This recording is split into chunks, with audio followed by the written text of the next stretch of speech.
இந்த வீடியோவை கடைசி வரைக்கும் ஸ்கிப் பண்ணாமல் பாருங்கள். ஒரு வீட்டில் கணவனும் மனைவியும் இருந்தாங்க. மனைவினா எப்போ பார்த்தாலும் சந்தேக பெறுவடி. கணவன் லேட்டாக வந்தால் அவனை சந்தேகப்படுறதே வழக்கமாக வச்சுருந்தாங்க. அப்படி ஒரு நாள் கணவர் வீட்டுக்கு லேட்டாக வந்தார். லேட்டாக வரும்போது எதிர்பாராத விதமாக ஒரு நீளமான முடி அவரோட சட்டையில் ஒட்டி இருந்தது. உடனே வீட்டம்மா கேட்டால், இது என்னது முடி உங்கள் சட்டையில் இருக்குது அப்படின்னு. உடனே 2 பேர்த்துக்கு சரியான சண்டை ஆரம்பிச்சிட்டது. நீ எவ்வளோ ஒருத்தி கூட இருந்துட்டு வந்திருக்கிற, அதனால தான் நீளமான முடி இருந்திருக்குது அப்படி. புருஷன் எவ்வளவோ சொல்லி பார்த்தா, இல்லைம்மா நான் அந்த மாதிரிலாம் இல்லை, நான் யார் கூடயும் இருக்கலைன்னு. எந்த வீட்டுக்காரமாவது கேட்பாங்களா? கேட்க மாட்டாங்க. இந்த வீட்டுக்காரம்மாவும் கேட்கல. அடுத்த நாள் அவரும் அதே மாதிரி ஆஃபீஸ் முடிஞ்சு வீட்டுக்கு வராரு. வீட்டுக்கு வரும்போது இந்த அம்மா அதே மாதிரி சட்டையை பார்த்தது. இப்போ முடி கொஞ்சம் கிராப் தலை இருக்கிறவங்க முடி இருந்தால் எப்படி இருக்கும், அந்த மாதிரி இருந்தது. அப்பவும் வீட்டில் சரியான சண்டை. இவர் மறுபடியும் எவ்வளவோ சொல்லி பார்க்குறாரு, இல்லைம்மா நான் அந்த மாதிரிலாம் அந்த மாதிரி ஆள் இல்லை, நீ சொன்னால் கேளுடின்னு. அந்த அம்மா கேட்கல. உடனே அந்த அம்மா சொல்லிச்சு, உன்னை பற்றி எனக்கு தெரியாதா? நீ பொண்ணு வாக்க வந்தப்போ என்ன பாரியானா பக்கத்தில் உட்காந்துருக்கிறவங்க எல்லாத்தையும் பாட்டுருந்த, உனக்கு பொண்ணு எதுவும் தெரியல, நீ என்கிட்ட பேசுறியா அப்படின்னு ஆரம்பிச்சிருச்சு. அதே மாதிரி அடுத்த நாளும் வீட்டுக்கு வரக்கு முன்னாடி வீட்டுக்காரர் சூதானமாக யோசிக்க ஆரம்பித்தார்.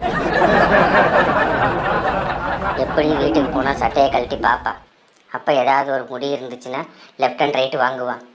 எதுக்கு வம்பு, நம்ம ஃபஸ்ட்டே எல்லாத்தையும் செக் பண்ணிடுவோன்னு சொல்லி வாசலுக்கு முன்னாடியே சட்டையை கழட்டி நல்லா உதறுன்னு உதறி வீட்டுக்கு போனான்.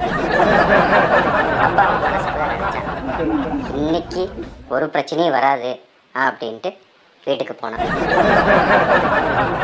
வீட்டுக்கு போகும்போது அவன் மனைவி பார்த்தான். அப்போவும் சரியான சண்டை. ஏண்டி, முதல் நாள் நீளமான முடி இருந்துச்சுன்னு நீ கத்துன, 2வது நாள் கிராப் தலை வெட்டிருக்கு கூட கத்துன, 3வது நாள் தான் முடியே இல்லையேடி, அப்புறம் ஏண்டி கத்துற அப்படின்னா. எனக்கு தெரியாதையா உன்னை பற்றி, மொட்டை தலையாக இருக்கிற கூட போய் நீ இருந்திருக்கிற கத்த ஆரம்பிச்சிட்டான். அப்போ வீட்டுக்காரன் நினச்சான், இவ கல்யாணத்துக்கு முன்னாடி வெறும் சரோஜாவாக இருந்தா, கல்யாணம் பண்ணதுக்கப்புறம் டெய்லி சவுண்டு சரோஜாவாக மாறிட்டு இருக்காளே அப்படின்னு. ஒரு பேங்க்ல திருடுறதுக்காக 5 கொள்ளையனுங்க உள்ளே போனோன்னே துப்பாக்கி எடுத்து மேலே பார்த்து சுட்டாங்க. சுட்ட உடனே எல்லாரும் பயத்தில் அங்கேயும் இங்கேயும் ஓட ஆரம்பித்தாங்க. எல்லாரும் கீழே உட்காருங்க அப்படின்னு சொல்லிட்டு உட்கார வச்சு மிரட்டி பேங்க்குள்ளே இருக்கிற பணம் நகை இதெல்லாமே எடுத்துகிட்டு பேக் பண்ணிட்டாங்க. பேக் பண்ணிட்டு வரும்போது ஒருத்தனை பார்த்து கேட்டாங்க, நான் கொள்ளையடிக்கிறத நீ பார்த்தையா அப்படின்னாங்க. அவன், ஆமாம், நீங்கள் கொள்ளையடிக்கிறது எல்லாத்தையும் நான் தானே பார்த்தேன் அப்படின்னா. நெத்தி போட்டில் அவன் துப்பாக்கி வச்சு சுட்டு தள்ளிட்டாங்க. அந்த இடத்துலையே அவன் கீழே விழுந்து இறந்துட்டான். அடுத்து இன்னொருத்தனை பார்த்து நெத்தி பொட்டில் வச்சு கேட்டாங்க, நாங்கள் பேங்க்கில் திருடினதை நீ பார்த்தியா அப்படின்ட்டு. அவன் அப்படியே வரப்பா நின்றுட்டு அவன் சொன்னால், நான் பார்க்கவே இல்லை, இங்கே என்ன நடந்ததுன்னே எனக்கு தெரியாது, நான் எதையுமே பார்க்கல, இங்கே கொள்ளையடிக்கவும் இல்லை அப்படின்ட்டு இன்னொரு வரியையும் சொன்னான். என்ன சொன்னான்னா, நீங்கள் பேங்க்கில் கொள்ளையடித்ததை என் பொண்டாட்டி தான் எல்லாத்தையும் பார்த்தா. ஒரு பணக்கார மாமியாருக்கு 3 மருமகங்க இருந்தானுங்க.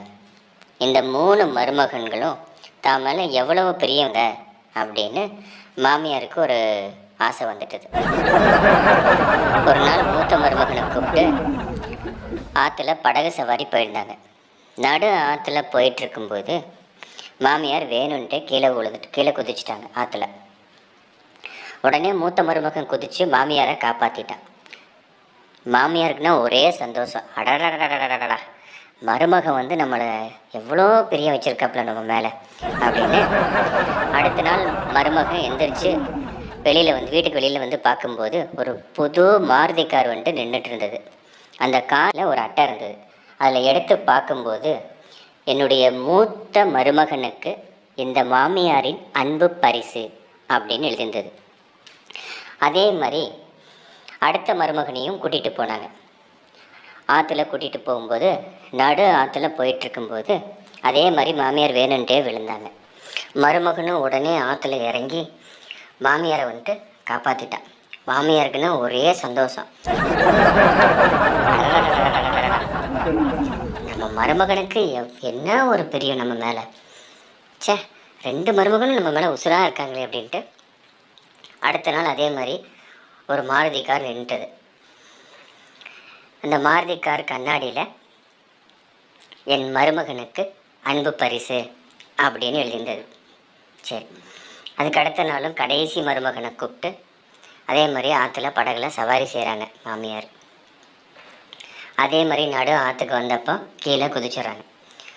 குதிச்சோடனே மருமக எந்த ஒரு ஆக்ஷனும் பண்ணல, அப்படியே படகுலையே உட்காந்துருந்தான்.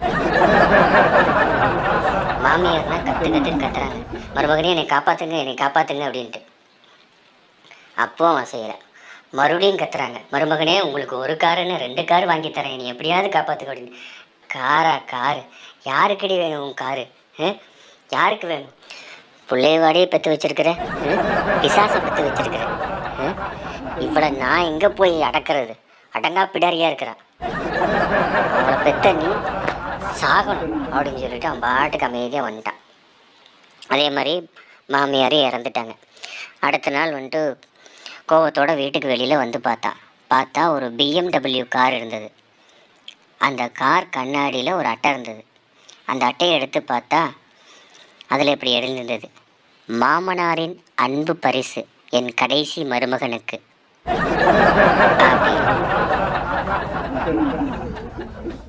அப்போ மருமகன் நினைச்சான், என்ன உலகமடா இது, உயிர் கொடுத்தாலும் பரிசு எடுத்தாலும் பரிசா.